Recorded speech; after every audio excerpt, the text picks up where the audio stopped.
역대하 17장 우리 1절부터 9절까지 말씀을 함께 읽도록 하겠습니다. 역대하 17장 1절부터 9절 우리 1절부터 읽습니다. 아사의 아들 여호사밧이 대신하여 왕이 되어 스스로 강하게 하여 이스라엘을 방어하되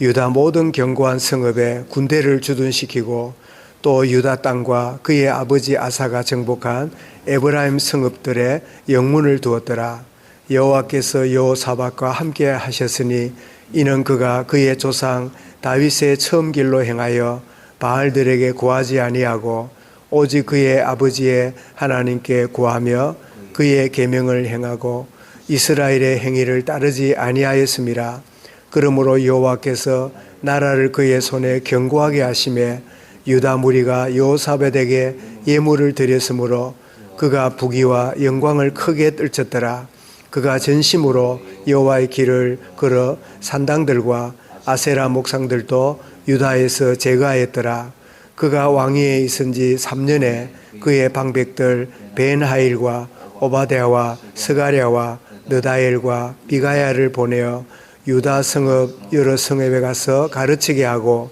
또 그들과 함께 레이 사람 스마냐와 느다냐와 스바자와 아사엘과 스미라목과 여호나단과 아도니아와 도비아와 도바도니아와 등 레이 사람들을 보내어 또 저희와 함께 제사장 엘리사마와 여호람을 보내었더니 그들이 여호와의 율법책을 가지고 유다에서 가르치되 그 모든 유다 성읍들로 두루 다니며 백성들을 가르쳤더라. 아멘. 여호사밧 왕의 말씀 사랑이란 제목으로 말씀을 드리겠습니다. 남북이 분단된 그 북이스라엘과 남유다는 놀랍게도 북이스라엘의 19명의 왕은 하나같이 다 그 북이스라엘을 세웠던 여로보암의 악한 길을 쫓아갔고 남쪽에 그 유다 왕은 20명이 통치를 하는데 그 20명 중에 거의 한 4분의 1 정도, 한 4~5명이 참 하나님의 말씀 앞에 서고 나머지 16명은 또 역시나 북이스라엘 왕과 비슷한 그런 인생을 살았는데 그런데 오늘 본문 말씀은 이 아사 왕을 이어서 여호사밧이 이제 왕이 되었고 여호사밧 왕의 통치의 그 모습을 오늘 기록하고 있는데 참 어느 왕도 보여주지 못했던 참 놀라운 여호사밧이 하나님 말씀을 사랑하고 그리고 그 말씀을 자기만 아니라 온 백성이 하나님 말씀을 가까이 하고 말씀을 순종하도록 그래서 현장 말씀 운동을 일으키는 그래서 저는 한때 현장 말씀 운동 이거는 마가다락방에서 시작된 게 아니고 여호사밧 왕 때부터 현장의 말씀을 백성들이 다 가까이 하고 그 말씀을 묵상하고 그 말씀을 순종하고 그 말씀을 전하도록 그런 말씀 사랑의 이 현장을 펼치는 그 원조는 마가다락방이 아니라 여호사밧 왕이다. 그렇게 생각한 적이 있었는데 그래서 여호와께서 여호사밧과 함께 하심으로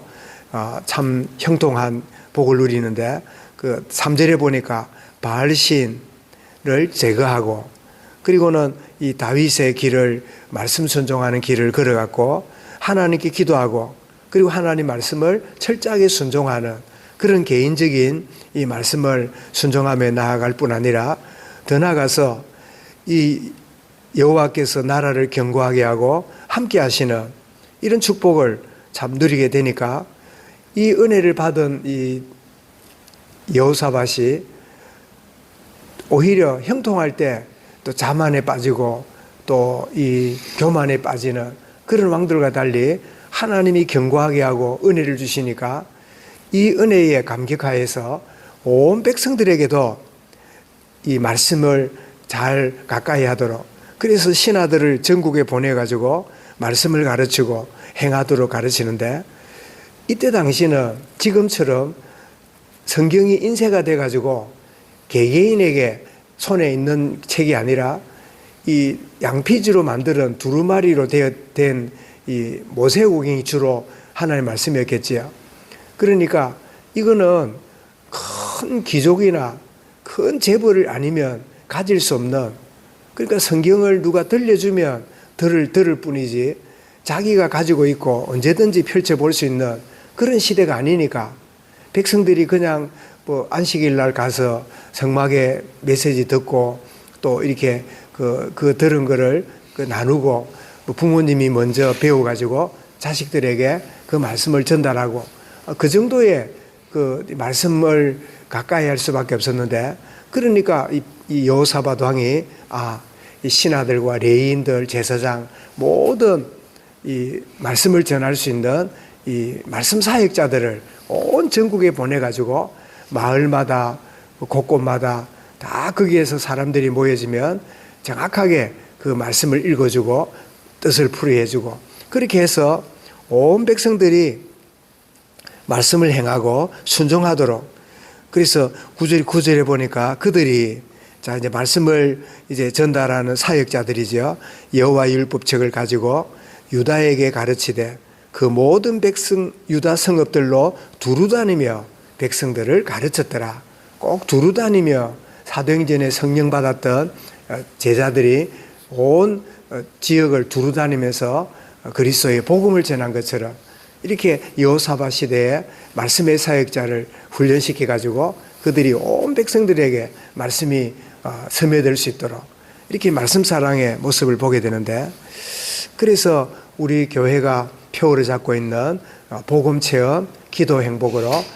이 전도가 생활화되는, 이 말씀이 구체화되는, 이런 생활화되는 이 모습을 보여주는데, 여러분 하나님 말씀이 우리에게 생활화까지 가기에는 어떤 과정이 필요할까요? 듣는 게 필요하지요. 믿음은 들음에서 나며 말씀을 들려주고 말씀을 들을 때 믿음이 생기는. 자, 이렇게 이 들은 것이 그냥 가만히 있는 게 아니라 이 들은 것이 배워지는, 익혀지는 과정이 있게 되면 체질화되지요. 단순히 듣는 걸로 기뻐하는 게 아니라 더욱 배움으로, 묵상함으로 이제 체질이 되고, 이제는 체질이 되므로 이제는 내 몸에 빼이게 되니까 생활 속에 나타나는, 그래서 들려지는 말씀이 내 삶 속에 그대로 행해지는 이런 모습이 이 말씀이 생활화되는 여호사밧 왕의 이 말씀 사랑이 자기 개인적으로 왕궁에서 묵상하고 기도하고 감사하는 그 정도가 아니라 이 내가 사랑하는 하나님의 말씀을 온 백성이 듣고 행하고 그 말씀을 순종하게 하는 온 백성들을, 말하자면 여호사밧이 목회자가 되어가지고